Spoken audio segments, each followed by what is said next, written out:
کہ یہ کارروائی اگر افغان حکومت خود کرے تو پھر یہ دونوں ملکوں کے حق میں بہتر ہوگا۔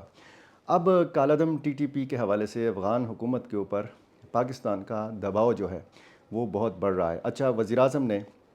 ان باتوں کو بھی مسترد کر دیا کہ جی اس حوالے سے کوئی امریکہ کا دباؤ ہے، اور پھر انہوں نے 25,000 ان افراد کا بھی ذکر کیا، ان افغان مہاجرین کا بھی ذکر کیا جو جنہوں نے امریکہ کے ساتھ کسی نہ کسی سطح کے اوپر کسی نہ کسی وقت میں افغانستان میں کام کیا۔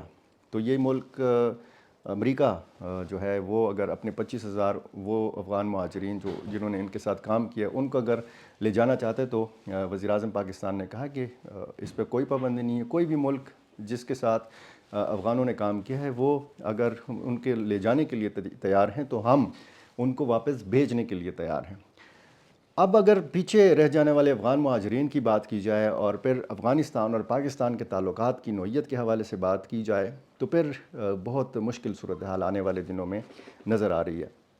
ان افغانوں کے لیے بھی جو رجسٹرڈ ہیں، ان افغانوں کے لیے بھی کہ جو یہاں پر کاروبار کرتے ہیں، جن کے پاس قانونی دستاویزات ہیں، اور ہو سکتا ہے اگلی جو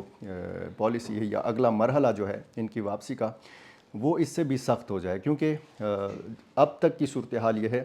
کہ افغان حکومت تو پاکستان کی بات ماننے کو تیار نہیں ہے، کالعدم ٹی ٹی پی کے حوالے سے وہ بات کرنے کے لیے تیار نہیں ہے۔ افغان حکومت کے عہدیدار، ان کے بیانات سے پتہ چلتا ہے، ان کے انٹرویوز سے پتہ چلتا ہے کہ وہ تو اس بات کے لیے بھی تیار نہیں ہیں کہ کالعدم ٹی ٹی پی کے لوگ پاکستان پر جا کر حملہ کرتے ہیں یا سرحد پار سے پاکستان پر حملے ہوتے ہیں۔ یہ اب ساری صورتحال جو ہے یہ بہت سنجیدگی کا تقاضا کرتی ہے، اسلام آباد اور کابل کے مابین جو ہے رابطے بڑھانے کا تقاضا کرتی ہے۔ اب افغان حکومت نے افغان مہاجرین کے معاملے کو کس قدر سنجیدہ لیا ہے، اس سے بھی آپ اندازہ لگائیں کہ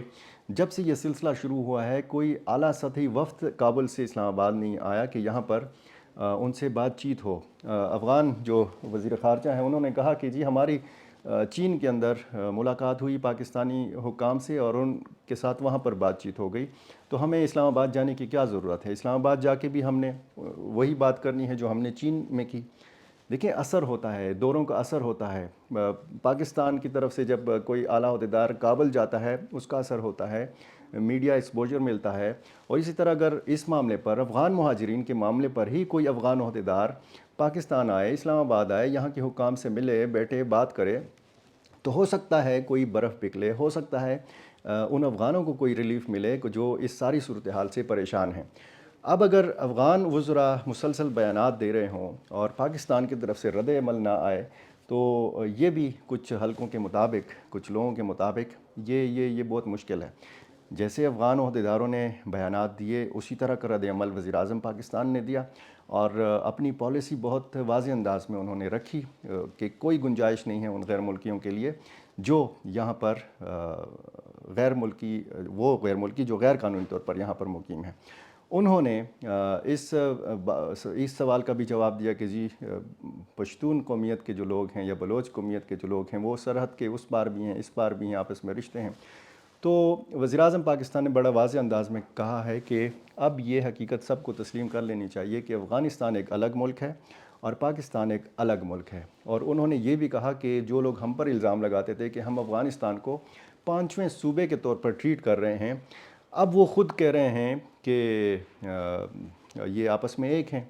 حالانکہ ہم علل اعلان کہہ رہے ہیں، یعنی وزیر اعظم پاکستان کا یہ کہنا تھا کہ پاکستان علل اعلان یہ کہہ رہا ہے کہ افغانستان ایک الگ ملک ہے، اس کے الگ قوانین ہیں، پاکستان ایک الگ ملک ہے۔ اب یہ پاکستان کے وزیر اعظم کا رد عمل تھا، اور ظاہر ہے کہ یہ رد عمل ہی تھا کیونکہ ایک افغان جو وزراء نے بیانات دیے وہ بھی اس پالیسی یا اس اعلان کے رد عمل میں بیانات دیے کہ جو پاکستان نے ایک اعلان کیا 31 اکتوبر تک ڈیڈ لائن دی ان افغان مہاجرین کو، اور حکومت پاکستان کی طرف سے جو مختلف جگہ پہ کیمپس لگائے گئے ہیں وزیر اعظم پاکستان نے ان کا بھی ذکر کیا کہ ان کو فیسیلیٹیٹ کیا جا رہا ہے۔ عملہ بڑھانے کے حوالے سے بھی انہوں نے بات کی کہ بہت ساری جگہوں پہ جو رجسٹریشن کا عملہ ہے یا نادرا کی ٹیمیں ہیں وہ بڑھائی جا سکتی ہیں تاکہ رضاکارانہ طور پر واپس جانے والے افغان ہمارے بہن بھائیوں کو سہولت ہو۔ انہوں نے افغان حکومت کے اوپر بھی زور دیا کہ جس طرح پاکستان نے فیسیلیٹیٹ کیا، اب یہ افغان حکومت کی ذمہ داری ہے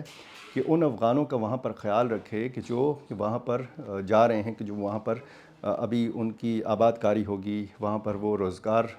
کے مواقع ان کے لیے پیدا کرنا، یہ افغان حکومت کی ذمہ داری ہے۔ وہاں پہ ان کو ایک پرامن زندگی دینا، یہ افغان حکومت کی ذمہ داری ہے۔ بہت سخت لہجے میں، بہت نپے تلے الفاظ میں ایک تو پریس کانفرنس جو تھی وہ بالکل انہوں نے لکھی ہوئی پریس کانفرنس پڑھی پہلے، اور وہ بہت واضح الفاظ میں پاکستان کا جو موقف تھا اس حوالے سے بڑا سخت بھی تھا، اور اس پریس کانفرنس سے یہ بھی پتہ چلا ہے کہ کوئی تبدیلی نہیں ہوگی اس پالیسی میں، کوئی ترمیم نہیں کی جائے گی، کوئی نرمی نہیں کی جائے گی ان غیر ملکیوں کے ساتھ کہ جو غیر قانونی طور پر یہاں پر مقیم ہیں۔ اور بار بار پہلے تو صرف غیر ملکی کا لفظ استعمال ہوتا تھا، آج کی پریس کانفرنس سے یہ پتہ چلا ہے کہ یہ سارا فیصلہ جو ہے افغان مہاجرین کے حوالے سے تھا، اور فوکس زیادہ افغان مہاجرین کے حوالے سے تھا۔ ظاہر ہے کہ دوسرے ممالک کے لوگ بھی یہاں پر مہاجرت کی زندگی گزار رہے ہیں، لیکن چونکہ افغان مہاجرین کی تعداد بہت زیادہ ہے تو اب صورتحال جو ہے وہ بہت سنگین طرف جاتی ہوئی نظر آتی ہے۔ اگر افغان حکومت نے اس معاملے کو سنجیدہ نہ لیا، پاکستان کے ساتھ قریبی رابطہ نہ بڑھایا، تو دونوں ملکوں کی جو حکومتیں ہیں ان کے تعلقات مزید بگڑ سکتے ہیں۔ دونوں ملکوں کے عوام آپ کو پتہ ہے کہ ایسے رشتوں میں بندھے ہوئے ہیں، احترام کا رشتہ ہے، بھائی چارے کا رشتہ ہے۔ بہت سارے لوگ ہمارے ایسے بھی ہیں کہ جو افغانوں کو ناپسند کرتے ہیں، بہت سارے افغان ایسے ہیں کہ جو پاکستانیوں کو اور پاکستان کو ناپسند کرتے ہیں، لیکن مجموعی طور پر اگر آپ دیکھیں تو یہ لوگ بہت کم ہیں، اور جو آپس میں احترام کا رشتہ رکھتے ہیں، کاروباری آپس میں تعلقات ہیں، آپس میں ازدواجی رشتوں میں بندھے ہوئے ہیں، خونی رشتوں میں بندھے ہوئے ہیں، وہ لوگ بہت زیادہ ہیں۔ حکومتوں کی پالیسیز جو ہیں وہ تبدیل ہوتی رہتی ہیں۔ ہمارا پڑوسی جو ہے، ہم پڑوسیوں کو تبدیل نہیں کر سکتے، ہم افغانستان کو یہاں سے اٹھا کر ایران کے دوسری طرف نہیں رکھ سکتے،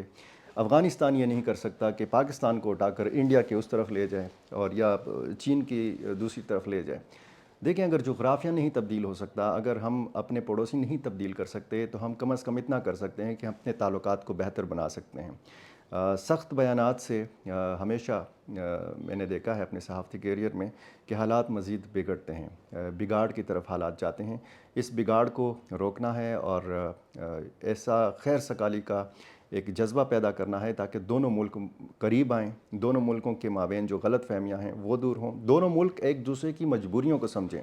دونوں ملک ایک دوسرے کے جائز مطالبات کو سنیں، جائز مطالبات کو مانیں۔ اس میں دیکھیں کوئی وہ نہیں ہے۔ افغانستان اگر اپنے قوانین پر عمل درآمد چاہتا ہے، افغانستان اگر ترقی کرنا چاہتا ہے، اگر افغانستان کے لوگوں نے ترقی کرنی ہے، تو ظاہر ہے کہ پاکستان ہی وہ واحد ملک ہے کہ جو سب سے پہلے مدد کو پہنچا بھی ہے اور جس نے سب سے زیادہ مدد کی بھی ہے، افغانوں کی سب سے زیادہ خدمت کی بھی ہے۔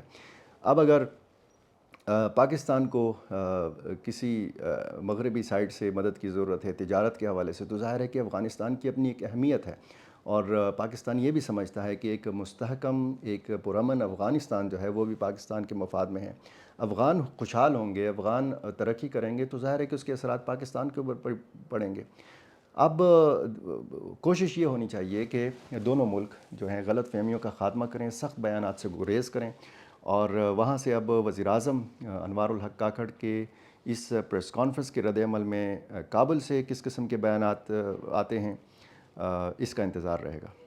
بہت شکریہ۔